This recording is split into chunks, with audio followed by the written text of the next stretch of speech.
Agniveer academy में आप सभी का स्वागत है। जैसा कि ये भी सब जानते हैं कि इंडियन नेवी का एमआर और एसएसआर का आपका एग्ज़ाम कंडक्ट हो चुका है, लेकिन नेवी एसएसआर और एमआर का जो एग्ज़ाम कंडक्ट हुआ तो जिन कैंडिडेट से जिन्होंने भी प्रिपरेशन की थी उनसे मिला तो उन्होंने डिस्कशन किया कि सर एसएसआर में ये शिफ्ट हमारी टफ थी और एमआर में हमारी ये शिफ्ट टफ थी। तो उन्होंने कहा कि सर जैसे इंडियन एयरफोर्स में बिना नोटिफिकेशन दिए उन्होंने नॉर्मलाइजेशन किया था, तो क्या एसएसआर में भी एमआर में भी नॉर्मलाइजेशन हो सकता है जिससे हमारी शिफ्ट के नंबर बढ़ सकते हैं और हमारा सिलेक्शन हो सकता है। तो हम यहाँ पर चर्चा करेंगे क्या इंडियन नेवी अब की बार आपका नॉर्मलाइजेशन कर सकती है या नहीं कर सकती, तो उन सभी चीज़ों पे चर्चा करेंगे। और यदि आप चैनल पर नए हो तो चैनल को सब्सक्राइब कर सकते हो, इसके साथ ही वीडियो को लाइक कर सकते हो और इसके साथ ही कुछ भी कमेंट करने से पहले वीडियो को अच्छे से देखें जिससे आपको समझ में आएगा कि इंडियन नेवी नॉर्मलाइजेशन करेगी या फिर नहीं करेगी। आपके सारे डाउट क्यूरी है वो क्लियर यहाँ पर हो जाएंगे। और इसके साथ ही अब की बार जो आपकी कट ऑफ है वो कम जा सकती है या फिर जो आपका पिछला एग्ज़ाम हुआ था उसमें सिर्फ 1-2 नंबर की बढ़ोतरी हो सकती है, उसके बारे में भी इस वीडियो में पूरा डिस्कशन करेंगे। तो सबसे पहले हम बात करते हैं कि इंडियन नेवी एमआर के बारे में, फिर उसके साथ ही हम यहाँ पर बात करेंगे इंडियन नेवी एसएसआर के बारे में। तो क्या आपका नॉर्मलाइजेशन हो सकता है या नहीं हो सकता, कौन सी शिफ्ट का टफ था। तो देखिए, सबसे पहले जब हम नेवी एमआर के बारे में बात करते हैं तो नेवी एमआर में ज़्यादातर कैंडिडेट यहाँ पर बता रहे हैं कि सबसे ज़्यादा जो टफ शिफ्ट आई थी वो शिफ्ट थर्ड थी, जो कि आपकी 12 तारीख को जो आपका एग्ज़ाम कंडक्ट हुआ था उसकी। इसके साथ ही कई कैंडिडेट कह रहे हैं कि सर 12 की जो शिफ्ट हुई थी उसमें फर्स्ट शिफ्ट है उसका भी एग्ज़ाम टफ आया था। वहाँ पर अब हम बात करेंगे कि रीज़न क्या था एग्ज़ाम टफ आने का। नेवी एमआर में मेन कारण था कि जीके का जो लेवल है उन्होंने अपर कर दिया था और हाई लेवल करने की वजह से जो बेसिक जीके कवर करके जा रहे थे बच्चे तो उनके वहाँ पर क्वेश्चन अटैम्प्ट करने में प्रॉब्लम हो रही थी, जिसके कारण जहाँ पर उनका टारगेट था जीके में 25 में से 20 प्लस करेंगे 15 प्लस करेंगे, वहाँ पर उनका टारगेट है कि 5 प्लस 10 प्लस ही वो वहाँ पर आ चुके हैं, क्योंकि उनको क्वेश्चन ही समझ में नहीं आ रहे थे कि हिस्ट्री में कैसे क्वेश्चन पूछे हैं। उसके साथ ही उन्होंने जो आपके अलग जो पोर्शन है बाहर से क्वेश्चन आ गया है या सिलेबस के अकॉर्डिंग है, तो कई क्वेश्चन उन्होंने अटैम्प्ट करने में प्रॉब्लम आई, कई की समय की प्रॉब्लम आई, तो ये सारी चीज़ें थी। अब यहाँ पर देखिए कि इंडियन नेवी क्या कर सकती है यदि आपका शिफ्ट टफ है और नेवी को यहाँ पर आपके स्टेट वाइज बच्चे हैं वो उनकी यानी कि जितने गुना वो पास करते हैं, यानी कि 5 गुना पास करते हैं या 10 गुना जितना भी पास करते हैं स्टेज सेकंड के लिए, तो उतने बच्चे उस स्टेट में यदि क्वालिफाई नहीं होते हैं तो इंडियन नेवी क्या करती है, नॉर्मलाइजेशन नहीं करती है। ये आपको ध्यान रखना है। इंडियन नेवी नॉर्मलाइजेशन न करके सेक्शन जो मार्क्स है, यानी कि जैसे नेवी एमआर में जीके का पोर्शन है और 25 नंबर का और उसके साथ ही मैथ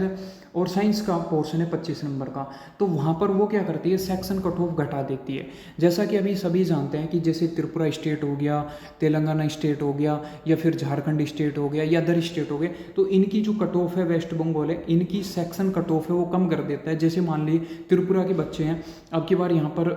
टोटल 10 नंबर नहीं ला पा रहे, यानी कि 5 नंबर नहीं ला पा रहे आपके जीके में और 5 नंबर नहीं ला पा रहे आपके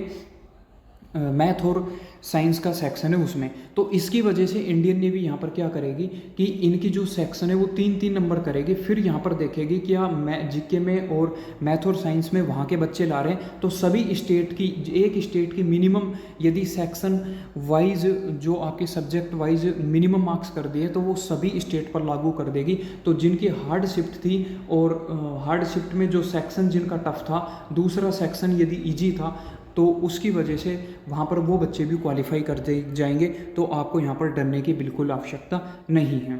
इसके साथ ही आप कमेंट कर सकते हो कि किन किन का शिफ्ट है नेवी एमआर में टफ था और एवरेज उनके अकॉर्डिंग कितने मार्क्स है आ सकते हैं। नेवी एसएसआर के बारे में बात करें तो कई कैंडिडेट कह रहे थे कि सर शिफ्ट जो 10 तारीख का एग्ज़ाम हुआ था वो फर्स्ट टफ था। अब नेवी एसएसआर और एमआर में अंतर है। नेवी एमआर एसएसआर में जब बच्चे एग्ज़ाम कंडक्ट कर रहे थे तो उनको प्रॉब्लम हो रही थी, सब्जेक्ट टफ थे उनकी, ठीक है, क्योंकि नेवी एमआर में तो मैक्स खेल जीके का होता है तो बच्चे इस पे ज़्यादा डिपेंडेड होते हैं और अब की बार इस पे ज़्यादा ध्यान दे के गई तो इसी को टफ कर दिया। तो एवरेज उनका जो एग्ज़ाम जो कंडक्ट जैसा कि वो मार्क्स है जितने की सोच रहे थे उतना अटैम्प्ट और इतने अच्छे मार्क्स आए, तो वहाँ पर उनको प्रॉब्लम होगी। लेकिन यहाँ पर क्या था, नेवी एसएसआर में क्या कर रखा था, यदि जीके किसी भी शिफ्ट में यदि मैथ सही है तो वहाँ पर फिजिक्स को टफ कर दिया, यदि फिजिक्स सही है तो वहाँ पर मैथ को टफ कर दिया, यदि फिजिक्स मैथ नॉर्मल कर दी तो इंग्लिश को थोड़ा हाई कर दिया, और यदि इंग्लिश मैथ और जीके थोड़ा सा मॉडरेट कर दिया